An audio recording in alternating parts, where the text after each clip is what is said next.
आतंकवाद के खिलाफ जम्मू कश्मीर में एसआईए का बड़ा एक्शन देखने को मिला। जम्मू कश्मीर में कई इलाकों में एसआईए ने छापेमारी की है। आतंक से जुड़े मामलों में श्रीनगर, बारामूला, सोपोर में ये रेड की गई है। इसके अलावा हंदवाड़ा और गांदरबल में भी एसआईए ने रेड की है। तो लगातार कश्मीर के अलग अलग इलाकों में रेड चल रही है। श्रीनगर, बारामूला, सोपोर में छापेमारी की गई। जम्मू कश्मीर में एसआईए की छापेमारी है। आतंकवादी गतिविधियों को लेकर यह छापेमारी की गई है।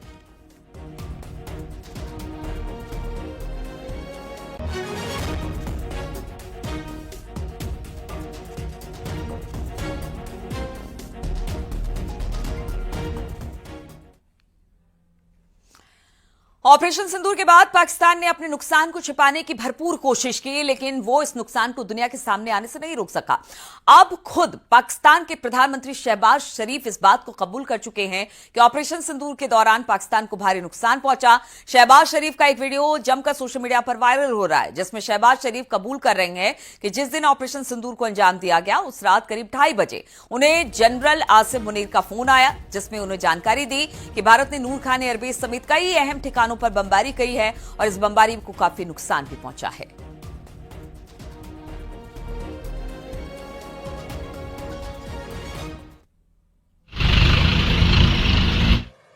दरमियानी रात में तकरीबन 2:30 बजे सिपह सलार जनरल सईद आसिम मुनीर ने मुझे सिक्योर फोन पे मुझे बताया कि वज़ीर-ए-आज़म साहब, हिंदुस्तान ने अपने बैलिस्टिक मिसाइल अभी लॉन्च किए हैं। एक नूर खान एयरपोर्ट पे गिरा है और कुछ और दूसरे इलाकों में गिरे हैं।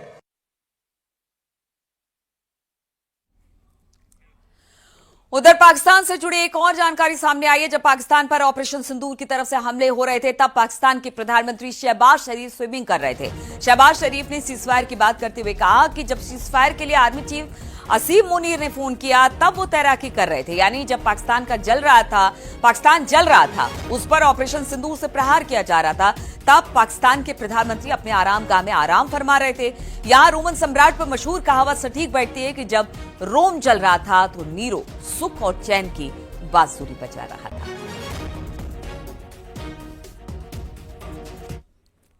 सुबह का वक्त था, मुझे सुबह में फजर के बाद मैं स्विमिंग करता हूं, तो मैं एहतियातन अपना सिक्योर फोन साथ ले गया और मैंने ज़िया को कहा कि ज़िया यार, अगर कोई घंटी बजे तो मुझे फौरन बताना। As luck would have it, वो घंटी बजी तो जनरल आसिम मुनीर लाइन पर थे।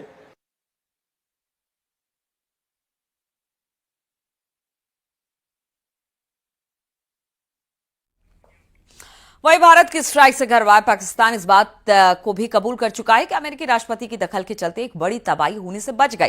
पाकिस्तान के प्रधानमंत्री शहबाज शरीफ का एक वीडियो सोशल मीडिया पर जबरदस्त वायरल हो रहा है, जिसमें वो कहते हुए नजर आ रहे हैं कि वो अमेरिकी राष्ट्रपति डोनाल्ड ट्रंप के शुक्रगुजार हैं, क्योंकि उनकी दखलंदाजी ने दक्षिण एशिया में एक बड़ी जंग को टाल दिया, नहीं तो एक बड़ी तबाही मच सकती थी।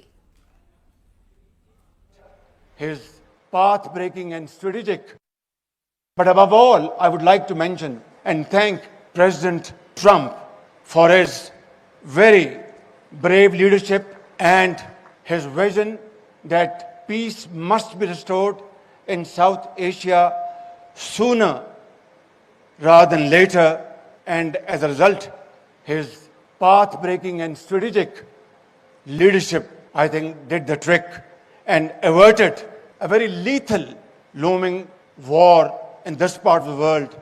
And if, God forbid, if we had reached that flashing point in a region where 1.6 billion people live, and if, God forbid, if there had been a nuclear tussle, then just imagine who would have lived. Operation Sindoor के तहत भारतीय सेना ने पाकिस्तान के मंसूबों पर करारा प्रहार किया। डिफेंस सोर्स के हवाले से पता चला कि भारत ने पाकिस्तान के 600 से ज्यादा ड्रोन को एयर डिफेंस गन और मिसाइल सिस्टम से ढेर कर दिया।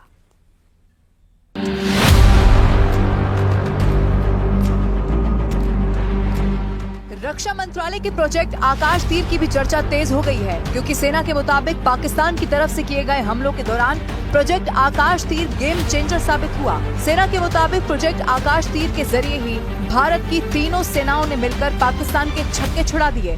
प्रोजेक्ट आकाश तीर कोई हथियार नहीं है, बल्कि एक वॉर सिस्टम है जो AI यानी आर्टिफिशियल इंटेलिजेंस की मदद से काम करता है।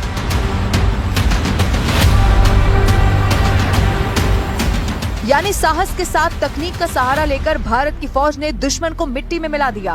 भारत की रक्षा के लिए बनाए गए इस वॉर सिस्टम को सेना के लिए हथियार बनाने वाले संगठन DRDO, भारतीय स्पेस एजेंसी ISRO और सेना के लिए सॉफ्टवेयर बनाने वाली कंपनी भारत इलेक्ट्रॉनिक्स लिमिटेड ने मिलकर तैयार किया था, जिसका मकसद दुश्मन की हर हरकत को लाइव ट्रैक करना है। और सबसे अहम बात यह है कि ये वॉर सिस्टम AI यानी कि आर्टिफिशियल इंटेलिजेंस पर काम करता है, मतलब कि खुद ही डेटा को रिसीव करता है और फिर उसका अध्ययन करके पलक झपकते ही अलर्ट जारी कर देता है। और इसी के लिए भारत के प्रोजेक्ट आकाश तीर को ऑपरेशन सिंदूर के दौरान गेम चेंजर माना जा रहा है। भारत की थल सेना, वायु सेना और नेवी ने आपस में मिलकर काम किया और दुश्मन पर ऐसा हमला किया कि उसकी कमर ही टूट गई। सेना के सूत्रों के मुताबिक जब ऑपरेशन सिंदूर शुरू किया गया तो रडार सिस्टम से मिले सिग्नल और डेटा की मदद से भारतीय थल सेना और वायुसेना के साथ एक्शन लिया और नतीजा ये हुआ कि पाकिस्तान को चीन और तुर्की से भीख में मिली मिसाइलें भारतीय हमलों में कबाड़ बन गई, क्योंकि टारगेट की सटीक जानकारी मिलते ही भारत की मिसाइलें और एंटी एयरक्राफ्ट गन उस पर टूट पड़ी। सेना के मुताबिक प्रोजेक्ट आकाश तीर के तहत बनाए गए तीनों सेनाओं के वॉर सिस्टम ने कुछ इस तरह काम किया।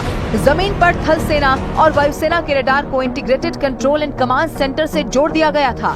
रडार को जानकारियां सैटेलाइट्स और अवैक्स यानी कि airborne warning in control system में मिली और जैसे ही दुश्मन की मिसाइलों और ड्रोन का पता लगा, कमांड सेंटर से एक अलर्ट जारी किया गया, जिसके बाद वायुसेना के लड़ाकू विमान और थल सेना के एयर डिफेंस सिस्टम एक्टिव हो गए और उन्होंने हमला बोल दिया। सेना के मुताबिक प्रोजेक्ट आकाश तीर की वजह से दुश्मन पर हमले और उसके हमले को नाकाम करने का रिएक्शन टाइम काफी कम हो गया। और गुजरात के भुज एयरबेस से रक्षा मंत्री राजनाथ सिंह ने एक बार फिर पाकिस्तान को चेतावनी दी कि एयरफोर्स के जवानों की तारीफ करते हुए राजनाथ सिंह ने कहा कि ऑपरेशन सिंदूर के दौरान जो कुछ अभी हुआ वो ट्रेलर था, जरूरत पड़ी तो पूरी फिल्म दिखाएंगे।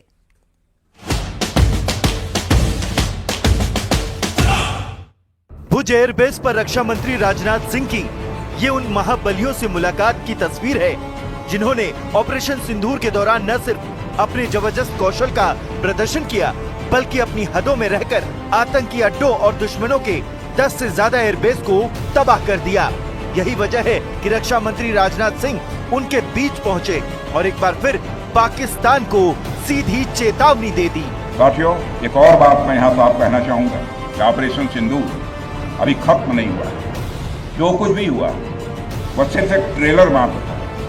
अब जब समय आएगा, जब भी सही समय आएगा, तो हम पूरी पिक्चर भी दुनिया को दिखाएंगे। इस दौरान रक्षा मंत्री राजनाथ सिंह ने भारतीय वायुसेना की जमकर तारीफ की और इस दौरान राजनाथ सिंह ने भारतीय वायुसेना के पराक्रम की जमकर सराहना की। साथ ही राजनाथ सिंह ने उन 23 मिनटों का भी जिक्र किया जब पाकिस्तान में तबाही की पटकथा लिखी गई थी। ऑपरेशन सिंदूर के दौरान भारतीय सेना के अद्भुत शौर्य की सराहना करते हुए देश के रक्षा मंत्री राजनाथ सिंह ने उन 23 मिनटों की कहानी का भी जिक्र किया, जिन 23 मिनटों में पाकिस्तान बुरी तरह पस्त हो गया। भारतीय वायुसेना के लिए सिर्फ 23 मिनट यह काफी थे पाकिस्तान की सरजमीन पर पल रहे आतंक के अजगर को कुचलने के लिए, और वह आपने करके दिखाया। जितनी देर में लोग नाश्ता पानी निपटाते हैं, उतनी देर में आपने दुश्मनों को निपटा दिया। इतना ही नहीं, उन्होंने ये भी कहा कि पाकिस्तान को प्रोबेशन पर रखा गया है। हमने पाकिस्तान को अभी प्रोबेशन पर रखा हुआ है। यदि उसका बिहेवियर सुधरता है तब तो ठीक, और यदि बिहेवियर में फिर से गड़बड़ी आती है तो उसको कड़े से कड़ा दंड दिया जाएगा।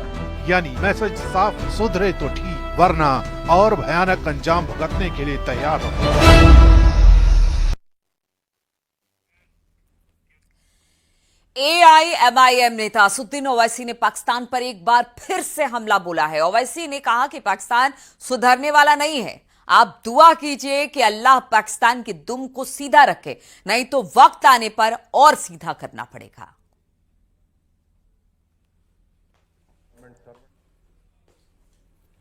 हमने हम सीएम साहब का भी शुक्रिया अदा कर रहे कि पहला चीफ मिनिस्टर है पूरे हिंदुस्तान का जो पहलगाम में हुआ, फौरन आप प्रोटेस्ट किए, वहां पर कैंडल लाइट मार्च निकाले और फिर उसके बाद गवर्नमेंट सर्वेंट के साथ भी आपने और हम तमाम ने जो हमने जवाबी कार्रवाई की थी हमारे पड़ोसी मुल्क के ऊपर, वो सुधरने वाले नहीं है। याद रखो आप।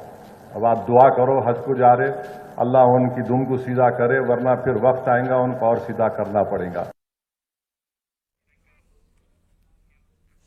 और पाकिस्तान से हमदर्दी दिखाने पर पूरा देश तुर्की और अजरबैजान के खिलाफ हो गया है। भारत का व्यापारिक समुदाय तुर्की और अजरबैजान के लिए हर तरह से व्यापार और व्यावहारिक रिश्तों का बहिष्कार करता है। इसमें यात्रा और पर्यटन भी शामिल है। दिल्ली में confederation of all India traders की तरफ से राष्ट्रीय व्यापार सम्मेलन में 125 से ज्यादा व्यापारिक नेताओं ने उसका संकल्प लिया। व्यापारिक समुदाय ने भारतीय फिल्म उद्योग से भी अपील की है कि वो तुर्की और अजरबैजान में किसी भी फिल्म की शूटिंग ना करें। अगर कोई फिल्म वहां शूट होता है तो व्यापार जगत और आम जनता ऐसी फिल्मों का बहिष्कार करेगी।